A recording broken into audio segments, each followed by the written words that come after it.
दलितांच्या घरकुलासाठी आजोबांनी शासनास दिलेल्या जमिनीवर नातवंडांनी केलं अतिक्रमण। छत्रपती संभाजीनगर जिल्ह्यातील खुलताबाद तालुक्यामध्ये असलेल्या पळसवाडी येथील दलित वस्तीत झालेलं अतिक्रमण शासनाला वारंवार तक्रारी देऊन सुद्धा काढली नसल्यामुळे गावचे उपसरपंच सोमनाथ रामराव ठेंगडे हे आमरण उपोषणास बसले आहेत। सविस्तर बातमी अशी की सन 1971-72 या वर्षी शासनाच्या इंदिरा गांधी आवास योजना घरकुलासाठी पळसवाडी येथील गट क्रमांक 189 मध्ये शासनानं 38 गुंठे जमीन अप्पाराव यादवराव आवटे यांना 9,496 रुपये 35 पैसे मोबदला देऊन संपादित केली होती। याची सनदही उपलब्ध आहे। त्या काळाचे पालकमंत्री स्वर्गीय रफिक झकिरिया यांच्या हस्ते प्रत्येकास 33x33 घरकुल 172 दलित बांधवांना उभी करून देण्यात आली असून या कुटुंबाची नोंदही ग्रामपंचायतच्या नमुना नंबर 8च्या उतार्यावर घेण्यात आलेली आहे। तर या जागेवर शाळा, खोल्या, दवाखाना, समाज मंदिर अशा शासनाच्या अनेक योजना 1980 पासून राबवण्यात आल्या आहेत। या 38 गुंठे जमिनीची सनद आणि घरकुले वाटप झालेल्या कुटुंबाची नावं ग्रामपंचायत यादीत असून ही कुटुंब ग्रामपंचायतीचे टॅक्सही भरतात।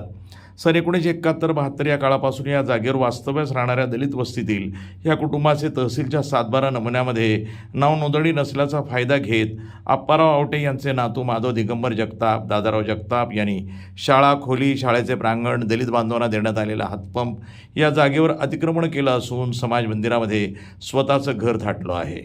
तर दलित वस्तीतील रस्त्यावर ऊसाची लागवड करत तारेचं कुंपण उभं करून अतिक्रमण केल्यामुळं या वस्तीतील लोकांना जाण्या येण्याचा रस्ताच नसल्यामुळं मोठी अडचण निर्माण झाली आहे।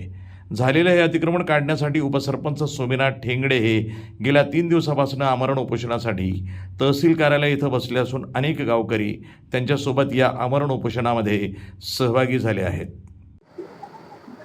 मी सोमनाथ रामराव पाटील ठेंगडे, राहणार पळसवाडी सरपंच, उपोषणाला बसलेलो आहे। आमच्या प्रमुख मागण्या गट नंबर 189 मधील शासकीय बेघरांना घरे देण्यात आलेले आहे, त्यांना न्याय। नंबर 2, केलेले अतिक्रमण तात्काळ काढण्यात यावे।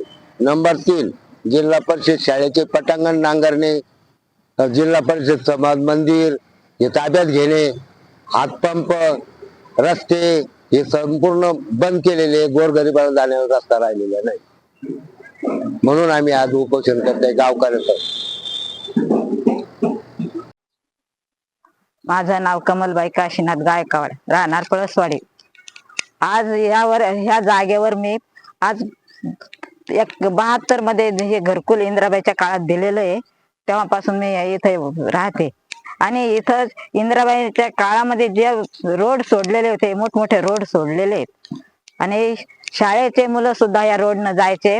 परबत फेऱ्या इथून आमच्या दाराहून जायच्या, तांडा, शाकापुरी इथले सुद्धा मुलं शाळेतून यायचे, शाळेला यायचे। आणि आता या लॉकडाऊन पासून इथं अतिक्रम झालेलं आहे। इथं त्या अतिक्रमामध्ये आमचं समाज मंदिर आहे, तिथं कार्यक्रम होत होते, मुलींचे लग्न होत। NTV news Marathi, Chhatrapati Sambhajinagar.